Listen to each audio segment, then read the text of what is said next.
Hello children, here's your science tutor Nishat. So far we have studied about the mixtures and types of mixtures. Now let us see how to separate the components of mixtures using various techniques.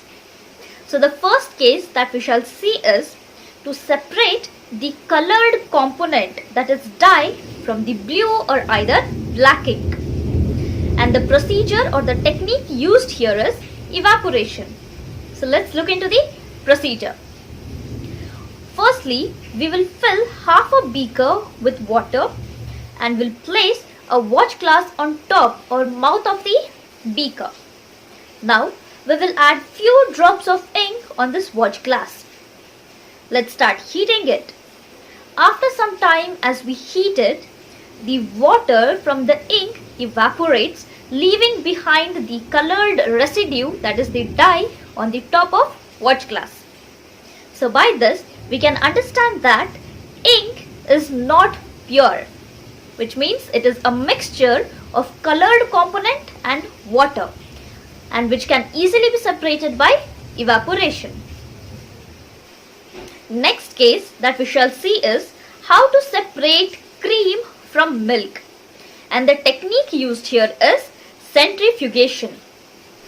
The principle of this centrifugation technique is that when the mixture is spun or rotated rapidly, the denser particles settle at the bottom and the lighter particles stay on top.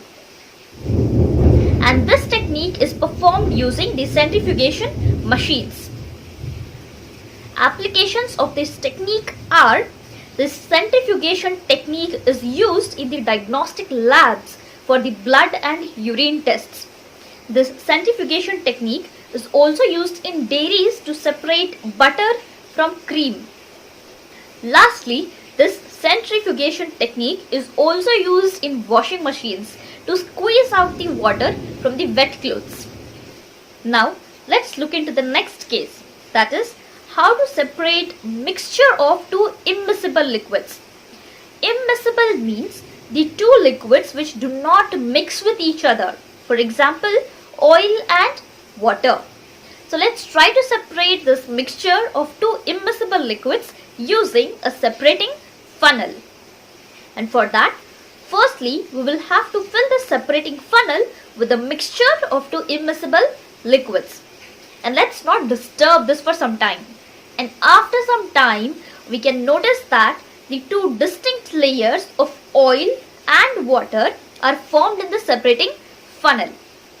So next, we will open the stopcock and collect the lower layer of water in a beaker and close the stopcock. Thus, the two layers or the two components of this mixture can easily be separated using this separating funnel.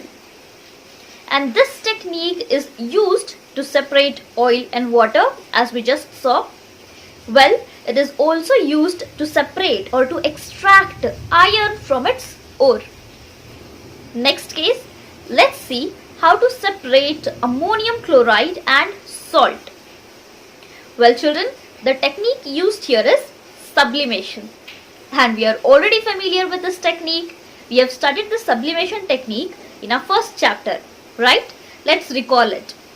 So what happens here is, when the mixture of ammonium chloride and salt are heated, ammonium chloride directly changes from the solid state to gaseous state.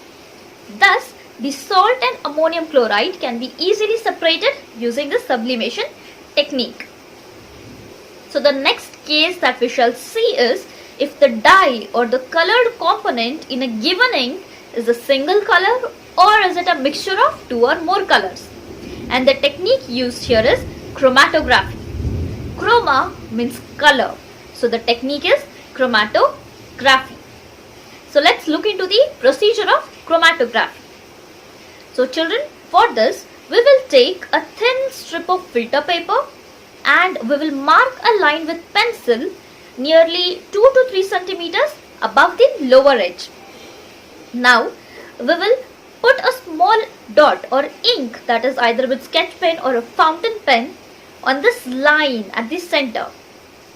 Now let's immerse or dip this filter paper in a jar or a beaker of water such that the line is above the water level. After some time, we can notice that the water starts to rise up on the filter paper. And as the water rises up on the filter paper, the ink also separates its various constituent colors, and thus the ink or the dye can be recognized whether is it made up of a single color or a mixture of two or more colors using this chromatography technique. Well, the applications of this technique are: it is used to separate the various components of the color or the dye. Next, it is used to separate the pigments from the natural colors. Well, this technique is also used to separate drugs from the blood. Next case, let's see how to obtain pure copper sulfate from an impure sample. And for that, the technique used is crystallization. So let's see what happens in this crystallization technique. So firstly, we will take some amount of impure sample of copper sulfate in a china dish. So let's dissolve it in the minimum amount of water. Now let's filter out the impurities. And the remaining solution, we will keep it for heating. And as we heat it, the water evaporates, leaving behind the crystals of copper sulfate. And further, let's allow these crystals of copper sulfate to dry with the help of the filter papers.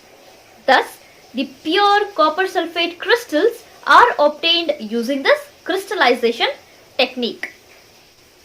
This crystallization technique is also used to obtain the pure salt from seawater. Well children, so far we have studied these many techniques to separate the components of mixtures. Let's study few more in our next video.